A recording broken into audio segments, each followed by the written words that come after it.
kembali ke cerita tentang videomu yang viral. Viral itu karena aku dikirimin bisa sampai 4 oleh teman-teman. Oh, wow. Ya, teman-teman ngirimnya ke aku. Yeah. Mungkin terbatas pada teman-teman yang punya semangat kebangsaan tinggi ya, karena aku WhatsApp grupnya sama orang-orang seperti itu. Mereka mengirimkan ketika kamu ada pidato di situ, ya, di acara Kementerian Agama, aku lihat di tentang video. moderasi beragama. Iya, itu menarik menurut aku. Karena di situ pun kamu mengatakan bahwa bagaimana anak-anak muda sebaiknya kita dorong untuk memanfaatkan teknologi digital, media sosial ini untuk hal yang positif. Tadi kita sempat cerita sedikit mengenai bagaimana orang memamerkan kekayaan, ya. Kemudian muncullah Crazy Rich, kemudian muncul lagi Sultan-Sultan. Yang membuat anak-anak muda itu kemudian berorientasi bahwa materi itu adalah pengakuan. Jadi mereka berusaha mengejar itu walaupun kemudian menyimpang melanggar hukum. Ya, kita lihat banyak sekali anak-anak muda yang terpengaruh dan nggak mau melalui proses, ya, maunya cepat kaya, punya Lamborghini, punya ini, punya itu, tapi buntutnya kemudian dia lakukan pelanggaran hukum. Nah, aku ingin masuk nanti soal pendapatmu ya, soal konflik berdasarkan agama tadi atau berbasis agama.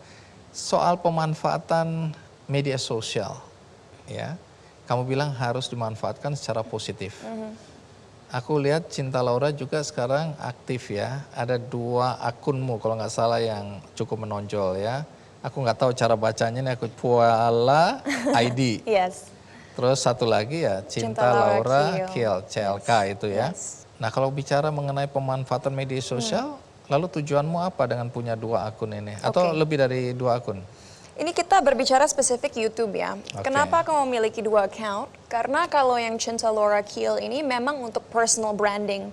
Tapi di luar itu juga menunjukkan mungkin kegiatan pribadi aku yang terkait kegiatan sosial. Puala ID ini adalah sebuah platform yang aku dirikan di awal 2021. Di saat dimana kita banyak dari kita masih terkurung di rumah karena pandemi. Dan kenapa aku membuat Puala ID ini di awal dari sebuah keresahan di mana aku merasa mayoritas dari konten-konten yang kita lihat di social media itu bukannya membantu kemajuan cara berpikir anak muda, malah membodohkan. Dan itu kenyataannya. Secara umum ya. Dan aku berpikir kepada diri aku sendiri, jika banyak anak-anak yang kurang mampu di luar sana sekarang tidak bersekolah dengan baik dan benar karena mereka tidak punya koneksi internet yang bagus, tidak punya smartphone, dan tidak punya support dari orang tua karena mungkin orang tua mereka sendiri juga tidak selesai sekolahnya, di mana mereka bisa mendapatkan sumber informasi atau edukasi agar mereka bisa menjadi members of society di masa depan yang produktif dan membantu kemajuan negara ini. Disitulah lahir Puala, karena Puala ID ini adalah sebuah platform untuk anak muda di mana mereka bisa belajar tentang topik-topik atau isu-isu yang jarang dibahas di masyarakat kita atau dianggap tabu. Jadi dalam platform Puala ID ini sekarang baru ada 1 acara yang bernama Bicara Cinta, di mana dengan narasumberku yang masih bisa dibilang Gen Z, jadi 25 tahun ke bawah, kita berbicara tentang misalnya kekerasan, tentang identitas gender, tentang bullying, tentang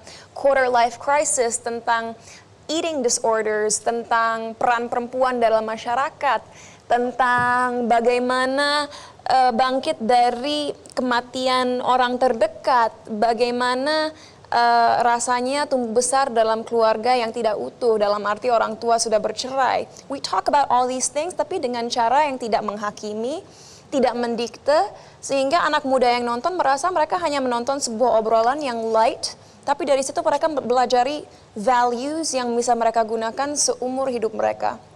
Dan kedepannya Puala ID ini bukan hanya sekedar talk show, tapi selain Bicara Cinta, yaitu podcastnya, aku juga punya niat dalam waktu dekat untuk membuat acara bernama Budaya Cinta. Dan namanya cinta bukan karena aku narsis ya menggunakan nama sendiri. Benar-benar cinta dalam arti rasa cinta. Dan Budaya Cinta aku tidak mau terlalu panjang lebar berbicara tentang ini, nanti nonton aja. Tapi essentially Budaya Cinta ini akan menjadi program di mana aku akan traveling ke pulau-pulau atau tempat terpencil di seluruh Indonesia. Dan ini bukan travel show di mana aku bilang ke pemirsa, oh ini makanannya enak, oh ini bagus ya puranya, nggak gitu. tapi aku menunjukkan gaya hidup masyarakat setempat, filosofi cara berpikir mereka, kepercayaan mereka, pandangan mereka tentang hidup, kesenjangan antara perempuan dan laki-laki. Kenapa?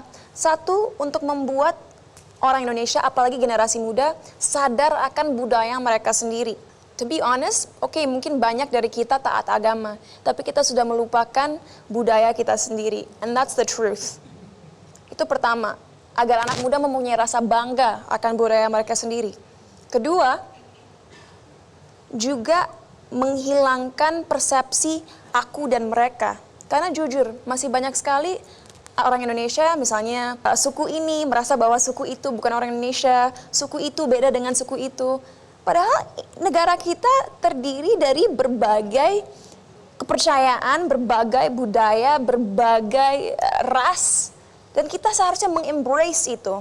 Tapi seiringnya berjalan waktu kita semakin menjauh dari values-values itu dan itu sangat menyedihkan. Jadi essentially platform yang aku berusaha bangun dalam beberapa tahun ke depan adalah sebuah platform yang memang niche. Memang mungkin tidak akan viral seperti beberapa konten di luar sana. Tapi yang penting adalah konsistensi. Karena aku percaya dengan yang namanya domino effect, di mana 100.000 orang yang menonton programku akhirnya akan memberikan apa yang mereka pelajari kepada komunitas mereka, dan akhirnya lama-lama generasi selanjutnya akan lebih terbuka, pikirannya lebih terdidik. Itulah keinginannya ya. It doesn't always work out that way. Tapi harapanku adalah seperti itu. Nah, karena aku sangat kecewa dengan banyaknya orang-orang yang berkuasa, yang memiliki kekuatan, mau itu secara sosial atau finansial, mengatasnamakan Tuhan dan menggunakan agama untuk kepentingan mereka pribadi.